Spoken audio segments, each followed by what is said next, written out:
En 2018, en plein été, Mars est passé au plus près de la Terre. Toutes les nuits, on pouvait voir ce point rouge extrêmement lumineux dans le ciel. Nous avons même eu la chance d'avoir une éclipse de lune avec la planète Mars juste à côté. C'était un spectacle extraordinaire. Alors, au sein de notre association SADRE, dans laquelle nous gérons notre observatoire en Espagne, mais aussi un autre au Chili, et avec Gilles, notre expert en expérience historique, et Jean-Paul, avec qui j'opère l'observatoire en Espagne, nous avons observé la rétrogradation de Mars. Pendant plus de 4 mois, nous nous sommes relayés pour mesurer tous les soirs la position de Mars, soit de l'Espagne, soit du Chili, et parfois, dans le cas rare où il y avait du mauvais temps dans ces deux pays, de France. Je vais vous présenter le résultat de ces mesures, c'est-à-dire le déplacement de Mars par rapport aux étoiles. Alors, tout ce que je vais vous montrer a été mis en forme par Gilles et corrigé de tous les problèmes de parallaxe dus aux différents lieux de prise de vue. Alors, autant le dire tout de suite, c'est un véritable travail de titan.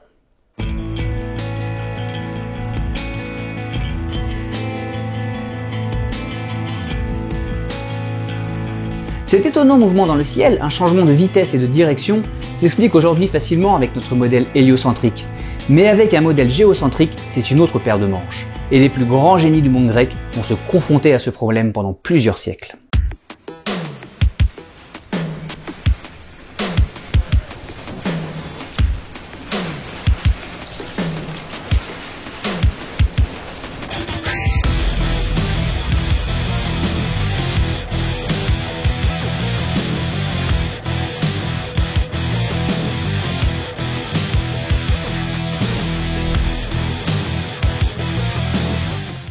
Aristote naît en 384 avant Jésus-Christ à Stagire en Macédoine. Avec Platon, ce sont sûrement les deux penseurs les plus influents du monde occidental. Aristote est l'un des rares philosophes à avoir abordé tous les domaines de connaissance de son époque dans ses nombreux livres. Et il a un avis assez tranché sur tout. On sait peu de choses sur sa vie. Il étudie à l'Académie de Platon pendant 20 ans, il est ensuite le précepteur d'Alexandre le Grand. Il fonde enfin 3 écoles, dont la dernière, le lycée à Athènes. Il meurt à 62 ans, après avoir fui Athènes suite à la mort d'Alexandre et le sentiment anti-macédonien naissant. En astronomie, il continue les travaux de Dox de Cnide, en adaptant son modèle pour prendre en compte le mouvement rétrograde des planètes. Il perfectionne donc ce modèle qui compte désormais 55 sphères en rotation autour de la Terre. Aristote distingue aussi 2 grandes régions dans le ciel, le monde sublunaire, le nôtre, imparfait et changeant, et le monde supralunaire, celui du ciel et des astres, qui sont éternels et n'admettent aucun changement car ils sont constitués d'éther. Alors ce concept d'éther est déjà présent chez Platon et chez les pythagoriciens. Il s'agit en quelque sorte de la forme la plus pure de l'air qui remplit l'univers. Mais il reste un problème de taille pour Aristote. Il n'arrive pas à expliquer la différence de luminosité des planètes au cours de l'année. En effet, quel que soit le nombre de sphères que l'on imbrique, les planètes sont toujours à la même distance de la Terre et devraient donc avoir une luminosité constante, ce qui n'est pas le cas.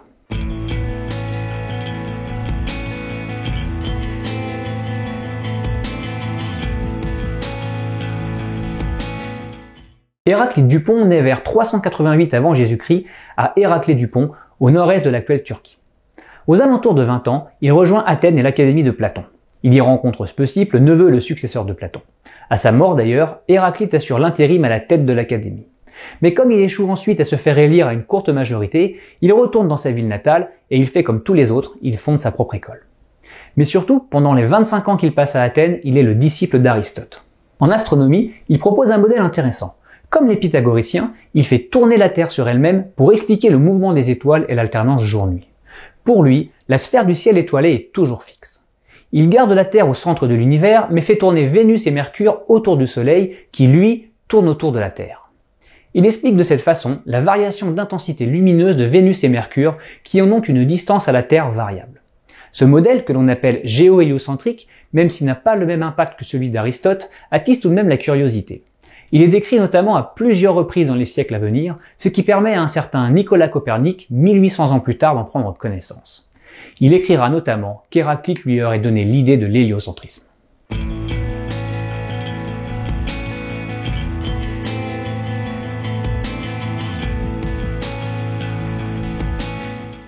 Aristarque de Samos naît vers 310 avant Jésus-Christ en Ionie. On sait peu de choses sur lui. Mathématicien et astronome, il est connu pour avoir déterminé le diamètre de la Lune, la distance Terre-Lune et la distance Terre-Soleil, le tout en fonction du diamètre de la Terre.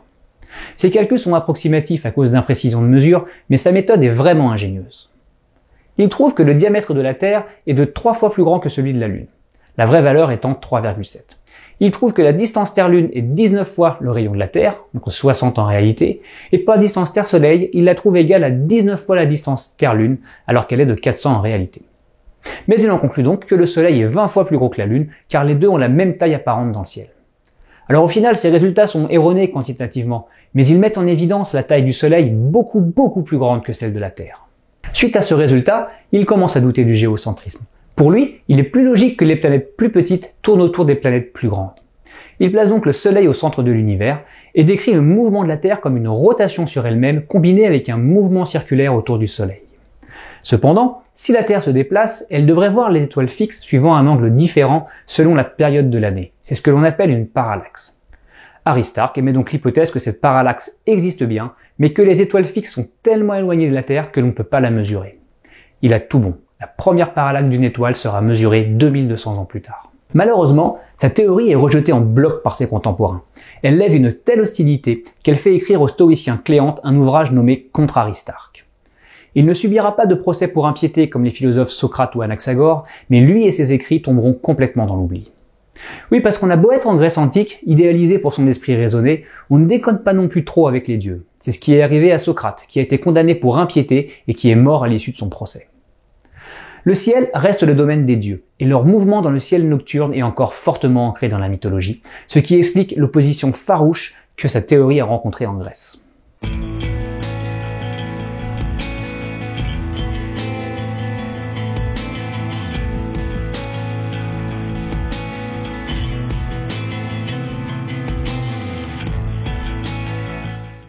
Ératosthène de Cyrène naît en 276 avant Jésus-Christ en actuelle Libye. Directeur de la bibliothèque d'Alexandrie, il est entre autres mathématicien, philosophe et astronome.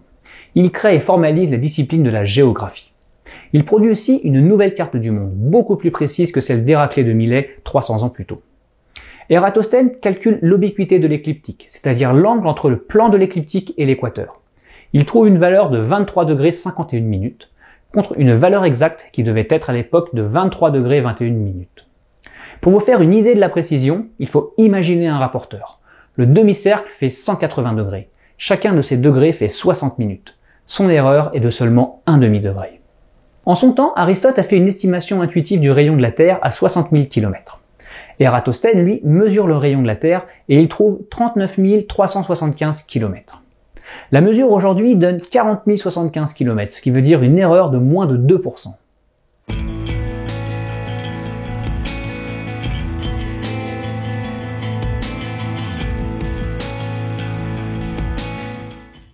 Hipparque naît vers 190 avant Jésus-Christ à Nicée. Comme Ératosthène, il est géographe, mathématicien et astronome. Il a écrit de nombreux ouvrages, mais très peu de choses sont parvenues jusque nous. On connaît principalement ses travaux grâce à Ptolémée, qui les cite et les reprend dans ses ouvrages, mais son nom sombre progressivement dans l'oubli au gré des traductions. Alors on va pas y aller par quatre chemins. Hipparque, c'est le plus grand mathématicien et le plus grand astronome de toute l'époque antique. En mathématiques, il est l'inventeur de la trigonométrie et de ces tables qui sont essentielles pour le calcul des distances et des angles. Il fait de la géométrie, de l'arithmétique, de la combinatoire. Il trouve des résultats qui vont mettre 2000 ans à être redécouverts en Occident. En astronomie, en se basant sur les travaux du mathématicien Apollonius de Perga qui vécut 50 ans plus tôt à Alexandrie, il propose et formalise le modèle des épicycles. Pour Hipparque, les planètes se déplacent sur un cercle nommé épicycle, dont le centre se déplace sur un cercle nommé déférent, dont la Terre est le centre, le tout avec un mouvement uniforme. Et de cette façon, il arrive à reproduire le mouvement rétrograde des planètes. C'est la dernière grande révolution autour du modèle géocentrique. Avec cette théorie, il est possible d'expliquer à la fois la rétrogradation des planètes ainsi que la différence de luminosité des planètes au cours de l'année. Et tout cela avec une Terre immobile au centre de l'univers. Il compile énormément de données à partir notamment des observations grecques et babyloniennes durant plusieurs siècles. À partir de ces données, il propose un modèle de prédiction d'éclipses lunaires et solaires. Dans le cas du Soleil et de la Lune, calculer les épicycles revient à calculer l'excentricité de leur orbite. Hipparque mesure avec précision. Il affine aussi les calculs d'Aristarque sur les distances Terre-Lune, Terre-Soleil et sur le rayon de la Lune et du Soleil. Vous vous rappelez, au début de la vidéo, je vous disais que la prédiction de l'éclipse solaire de -585 par Thalès, qui était rapportée par Hérodote, était forcément une légende. Parce que pour pouvoir faire une telle prédiction, il faut une connaissance précise du mouvement des astres, ce qui n'était pas possible avant la théorie des épicycles. Il faut aussi des calculs trigonométriques poussés, ainsi qu'une mesure de distance et des diamètres relatifs à la Lune et au Soleil. Et tout cela, c'était impossible avant Hipparque. Il crée un catalogue d'étoiles, comme Ératosthène et d'autres avant lui, mais lui a une idée géniale. Il trouve des différences avec ses prédécesseurs, mais au lieu de penser que ses mesures à lui sont précises et d'expliquer les différences par des imprécisions de ses prédécesseurs, il part du principe que toutes les mesures sont correctes, mais que ce sont les étoiles qui se sont déplacées entre-temps. Il met alors en évidence la précession des équinoxes, le lent changement de direction de l'axe de rotation de la Terre. Il mesure 1 degré par siècle. La valeur aujourd'hui est mesurée à 1 degré tous les 72 ans, ce qui équivaut à un tour tous les 26 000 ans. Ah, et puis aussi il invente l'astrolabe. Alors vous savez, l'astrolabe, c'est cet instrument qui permet de mesurer la hauteur des astres. Ce sera le seul instrument d'observation astronomique utilisé jusqu'à la lunette de Galilée au XVIIe siècle, et le seul instrument de navigation utilisé avant le sextant au XVIIIe siècle.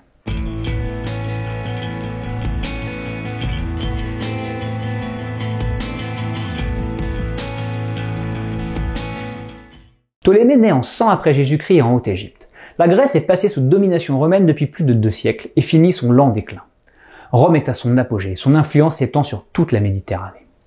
Ptolémée est l'auteur de plusieurs traités scientifiques, dont 2 qui ont exercé une grande influence sur les sciences occidentales et orientales pendant tout le Moyen-Âge. L'un est le traité d'astronomie, aujourd'hui connu sous le nom d'Almageste, du nom de sa traduction arabe.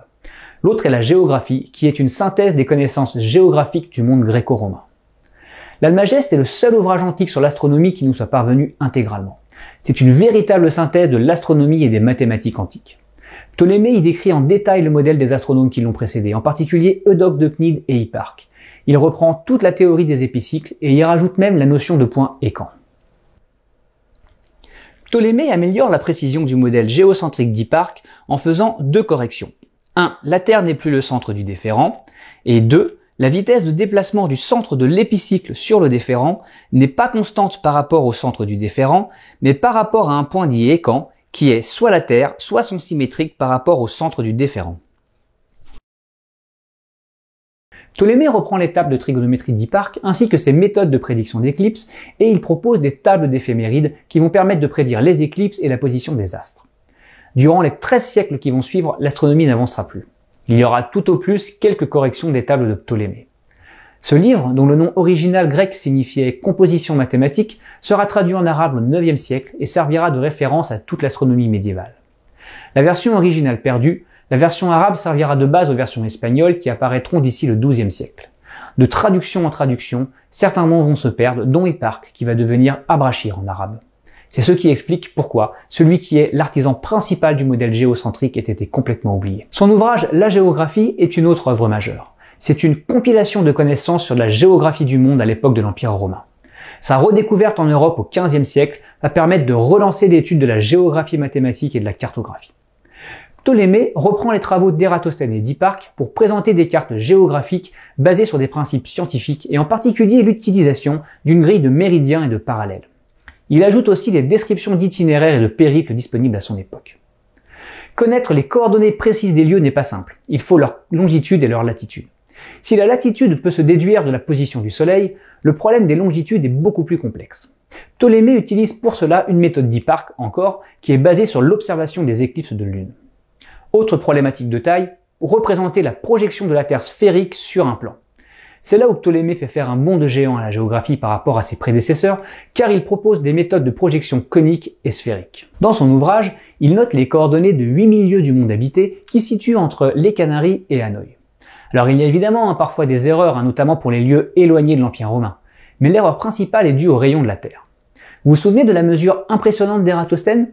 Eh bien, Ptolémée choisit de ne pas utiliser cette mesure, mais prend celle de Posidonios, qui, un siècle après Ératosthène, a voulu refaire le calcul et a trouvé une valeur bien inférieure à la sienne. Lorsque cet ouvrage va être redécouvert au XVe siècle, de nombreuses cartes vont être dessinées à partir de ces mesures. Jusqu'à la fin de sa vie, Christophe Colomb fut persuadé d'avoir rejoint les Indes et non découvert un nouveau continent. Forcément, avec le rayon de la Terre erroné de Ptolémée, il n'y a pas la place pour les Amériques à la surface du globe.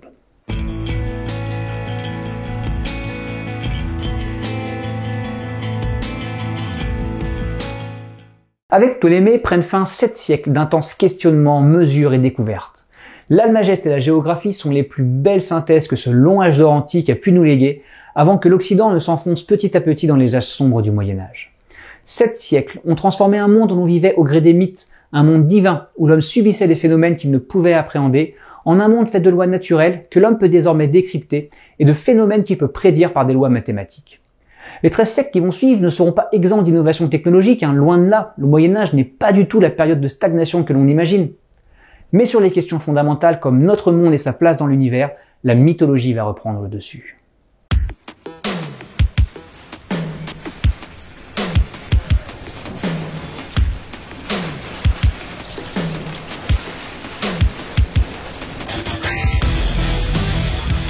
Merci beaucoup d'avoir suivi cette vidéo jusqu'au bout. Alors je sais que c'était dense et encore, j'avais vraiment envie de parler d'énormément de choses, de Parménide, d'Archimède, d'Anaxagore. Mais il a fallu couper, donc j'espère que ça va, j'espère que ça vous a plu. Si c'est le cas, eh bien partagez-le, mettez des likes, mettez-moi des commentaires, ça me fera vraiment plaisir.